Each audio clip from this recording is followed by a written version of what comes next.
এটার ডেট আমি পেয়েছি সেপ্টেম্বরে, কিন্তু আমি এটাও বলতে চাইবো যে আমার প্রথমে টার্গেট মানে ডেট ছিল জুলাই মাসের এই 31 তারিখে, মানে কালকে আমার নামার কথা ছিল। বাট আমি কোনো স্পন্সরশিপ কিংবা কোনো কিছু জোগাড় করতে না পেরে তাই আমাকে এটা সেপ্টেম্বরে ট্রান্সফার করতে হয়েছে। আর এইবারে আমাকে আপনারা দেখতেই পাচ্ছেন চেকে যে রেশমি থেকে স্যারেরা আমাকে হেল্প করেছেন। বাট আমি আশা করব যে আরো যারা কোম্পানিরা রয়েছে, কারণ আমার মানে খরচা অলমোস্ট 28 লাখ। তো এটা সবেমাত্র পাস হয়েছে। আমি জানি এটা স্যারদের কাছে বলা উচিত নয়, বাট আমাকে বলতে হচ্ছে, কারণ আমি যদি স্পন্সরশিপ না পাই তাহলে কিন্তু আমার পক্ষে পসিবল নয়। শুধু ক্যাটলিনা চ্যানেল কেন, আমি কোনো চ্যানেলই আর করতে পারবো না। কারণ এর আগেও আমি বলেছি, এবার এখনো আমি বলছি যে ইংলিশ চ্যানেলে যে খরচাটা হয়েছিল পুরোটাই আমার বাবা করেছিলেন। আর মধ্যবিত্ত পরিবার থেকে গোটাটাই ইংলিশ চ্যানেলের খরচা তোলা এবং তারপরে নেক্সট চ্যানেলের প্ল্যানিং করা, সত্যি কথা বলতে ইটস নট পসিবল। মানে অ্যারাউন্ড 30 lakhs খরচা হয়ে গেছে, যেটার এখনো কিছুই পাইনি আমি। তো মানে জানি না কবে পাবো কিংবা ওটা রিকভারি হবে কি হবে না, বাট যেহেতু একটা আমার স্বপ্ন যে আমি 7টা সমুদ্র পাড়ি দেবো, মানে 7 ওশানস চ্যালেঞ্জ আমি একসেপ্ট করেছি। অ্যান্ড আমি আমার শেষ পর্যন্ত চাইবো যে আমি আমার এই চ্যালেঞ্জটা কিংবা আমার টার্গেটটা আমি ফুলফিল করতে পারি।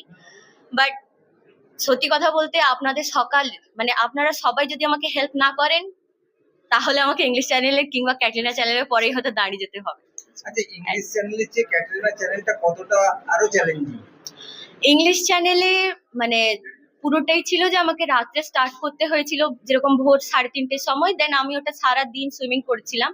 বাট ক্যাটরিনা চ্যানেলে আমাকে সন্ধ্যাবেলায় স্টার্ট করানো হবে এবং পুরো চ্যানেলটাই যে আমি সুইমিং করবো পুরোটাই রাত্রের মধ্যে হবে। আর ইংলিশ চ্যানেলের ওখানে হয় না যে মানে যতদূর আমি গুগল করে কিংবা যতক্ষণ না আমরা ওখানে যাচ্ছি আমরা তো ওখানকার সিচুয়েশন বুঝতে পারি না। তো যতটা গুগল করে দেখেছিলাম যে ওখানে খুব একটা টাফ কিছু ছিল না, যেরকম সামুদ্রিক জীব দেখা যায় না। বাট ক্যাটলিনা চ্যানেলে অনেক বেশি সামুদ্রিক জীব দেখা যায়, এবং যেমন কি শার্ক, ব্লু ওয়েল, মানে সবই কিছু খুব বেশি দেখা যায়। তো বাকি জানি না আমি কি দেখতে পাবো। তবে হ্যাঁ, যদি আপনাদের সবার সাপোর্ট থাকে তাহলে আমি ওগুলো দেখতে পেলেও হয়তো আমি ওগুলো মানে ওভারকাম করে সাকসেসফুলি ক্রস করতে পারবো।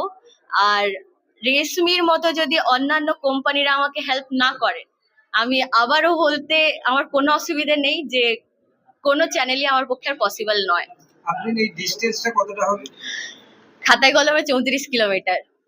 বাকি কতটা কি ডিস্টেন্স পড়বে কতটা টাইম লাগবে আশা করছি আমি 10 ঘন্টার ভেতরে করে নিতে পারবো। এবার বাকি যতক্ষণ না নামছি আমি কিছু বলতে পারছি না।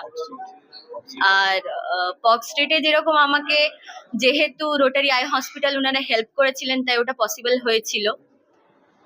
এবার ক্যাটলিনা চ্যানেলে আপনারা সবাই, পক স্ট্রিটে আমি ওয়ার্ল্ড রেকর্ড করেছিলাম, যেরকম মেয়েদের ছিল প্রায় 9 ঘন্টা 20 মিনিট এবং ছেলেদের ছিল 7 ঘন্টা 28 মিনিট।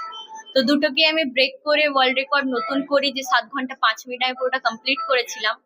তো তাই আমি ওই রেজাল্টের বেসিসে এটাতেও আশা করছি যে আমি 10 ঘন্টার ভিতরে করে নেব। বাকি সবই ওয়েদারের উপরে ডিপেন্ড করছে। শুরু হবে যে ক্যালিফোর্নিয়া মেন ল্যান্ড রয়েছে ইউএস এর, ওখান থেকে স্টার্ট করিয়ে ক্যাটলিনা যে আইল্যান্ড রয়েছে ওখানে ফিনিশ করাবে।